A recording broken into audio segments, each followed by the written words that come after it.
नमस्कार मित्रों, हमारे चैनल अद्भुत ज्ञान सुविचार में आपका स्वागत है। आज की कहानी है राजा और डाकू की बेटी। ताजपुर राज्य के राजा उदय सिंह बहुत ही दयालु और प्रजा के चहेते राजा थे। उनके कोई संतान नहीं थी। इसी गम में राजा और रानी दोनों परेशान रहते थे। उन दोनों ने इसे भगवान की मर्जी मानकर स्वीकार कर लिया था। राज्य की जनता भी राजा के गम से दुखी थी। राजा तो शिकार करके या जनता की सेवा करके अपना समय गुजार लेते थे और इससे उनका मन लगा रहता था, लेकिन रानी तो पूरा दिन खाली रहने के कारण, सिर्फ अपनी संतान न होने के कारण दुखी रहती थी। राजा को शिकार का बहुत शौक था। एक दिन वो शिकार करने जंगल की तरफ चल दिए। उसके सिपाही भी उसके साथ थे। जंगल में राजा के सिपाही पीछे छूट गए और वो आगे निकल गया। राजा आगे पहुँचे कि तभी उन्हें किसी बच्चे के रोने की आवाज़ सुनाई दी। वे आवाज़ के पास पहुँचे तो देखा कि दो डाकू एक छोटे बच्चे को तलवार से काटने वाले थे। राजा उदय सिंह ने उन्हें ललकारा और अपनी वीरता से उन्हें मार दिया। राजा ने बच्चे को देखा तो वो एक सुंदर कन्या थी। राजा ने उसे गोद में उठाया। उसको लेकर वो अपने राज्य की तरफ वापस चलने लगे। अब उनके सैनिक भी उनके साथ थे। महल में पहुंचकर राजा ने कन्या को अपनी रानी को दिया और उन्हें सारी बात बताई। रानी ने उसे भगवान का उपहार बताया, जिससे उनकी खाली झोली भर गई थी। रानी ने कन्या का नाम भगवती रखा। समय बीतता गया। राजा ने भगवती को राजकुमारों की तरह रखा। उसे कभी भी ये एहसास नहीं होने दिया कि वो लड़की है। समय के साथ भगवती शिक्षा में ही नहीं बल्कि अस्त्र शस्त्र चलाने में भी निपुण हो गई थी। अब भगवती जवान हो गई थी और राजा उदय सिंह के साथ राजपाट चलाने में उनकी पूरी मदद करती थी।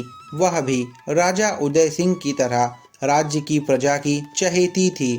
वह प्रजा के हर दुख को अपना दुख और उनकी खुशी को अपनी खुशी समझती थी। राज्य में चारों तरफ खुशहाली थी, लेकिन ये खुशहाली ज़्यादा दिन नहीं चली। कुछ समय में राज्य में आरा डाकू का आतंक छा रहा था। वह डाकू बहुत चालाक था। वह हमेशा लूट और कत्ल को अंजाम देता और गायब हो जाता। आज तक उसकी असली शक्ल किसी ने नहीं देखी थी। वह वेश बदलने में माहिर था। इसी कारण वो किस वेश में आएगा किसी को पता नहीं चलता था। राज्य की सेना और यहाँ तक कि सेनापति और राजा भी उसको पकड़ नहीं पा रहे थे। एक दिन इसी चिंता में सभी लोग राज दरबार में बैठे थे। उसी समय भगवती बोली, पिता महाराज, यदि आप आज्ञा दें तो मैं इस आरा डाकू को पकड़ने की कोशिश करूं।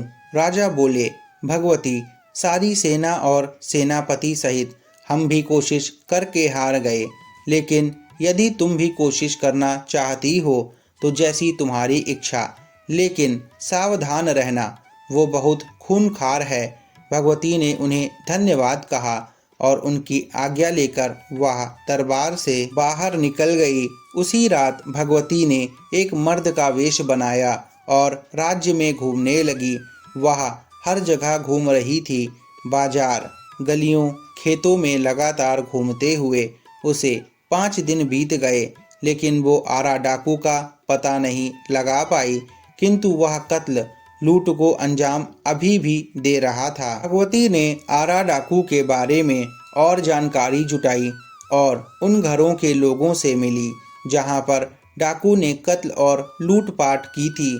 उसको आरा डाकू के बारे में पता लगा कि वह जवान लड़कियों का कत्ल नहीं करता था और जाने से पहले उस घर की लड़की का कंधा देखता था। इस जानकारी से भगवती को आश्चर्य हुआ, लेकिन इसी से उसे उस डाकू को पकड़ने की एक तरकीब सूझी। अगले दिन उसने राज्य में घोषणा करवाई कि राजा उदय सिंह के जंगल वाले पुराने महल में सब राज्य की लड़कियां इकट्ठी होकर गौरी पूजा करेंगी, जिससे कि उन्हें मनचाहा वर मिल सके। इसमें कोई भी मर्द शामिल नहीं होगा और राजकुमारी भगवती इस आयोजन का संचालन करेंगी।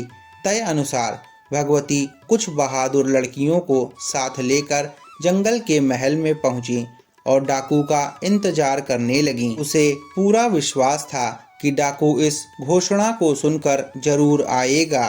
भगवती को ज्यादा इंतजार नहीं करना पड़ा। उसने देखा कि एक साया दीवार फांदकर महल के अंदर दाखिल हुआ है। राजकुमारी भगवती सतर्क थीं। उसने तलवार के बल पर और अपनी सूझबूझ से उस डाकू को बंदी बना लिया। उसे पकड़कर दरबार में पेश किया गया। अब राजकुमारी भगवती ने आरा डाकू से लूटपाट और लड़कियों का कत्ल न करने का कारण पूछा तो उसने बताया कि वो जन्म से डाकू नहीं था। कुछ डाकू उसकी नवजात बेटी को उठाकर ले गए और शायद उसे मार दिया। इसी गुस्से में वह डाकू बना। मेरी बेटी के बाएं कंधे पर एक गुलाब का गुदना बना हुआ था। मैं हर लड़की का कंधा इसलिए देखता था कि शायद मेरी बच्ची अभी जिंदा हो। राजा उदय सिंह तुरंत सोच में पड़ गए। उन्होंने पूछा, आरा डाकू, क्या तुम्हारी बेटी 18 साल पहले मारी गई थी? आरा ने आश्चर्य से हाँ में जवाब दिया। राजा बोले, आरा, तुम्हारी बेटी जिंदा है और जिसने तुम्हें पकड़ा है वह राजकुमारी भगवती ही तुम्हारी बेटी है। राजा ने देर न करते हुए उसे सारी बात बताई कि किस तरह से उसने उस छोटी लड़की को बचाया था। अब आरा डाकू के चेहरे पर मिश्रित भाव थे। उधर राजकुमारी भगवती आश्चर्यचकित थी कि पिता महाराज ने उसे आज तक इस बात का एहसास नहीं होने दिया था कि वो उनकी बेटी नहीं है। भगवती भागकर राजा के गले लग गई। राजा उदय सिंह बोले, आरा, हम भगवती को तो तुम्हें देंगे नहीं और आज से तुम ये गलत काम छोड़ो और अपने किए पाप का पश्चाताप करो। डाकू ने कहा, जब मेरी बेटी जिंदा है तो मैं ये काम छोड़ दूंगा और अब मैं यही सोचकर खुश हूँ कि वो अब राजकुमारी है। आरा डाकू अब सन्यासी बन गया था और राजा उदय सिंह ने उसे अपने महल के मंदिर की देखभाल का जिम्मा दे दिया था। पूरी प्रजा और सारे दरबारियों ने भगवती के साहस और बुद्धि की प्रशंसा की।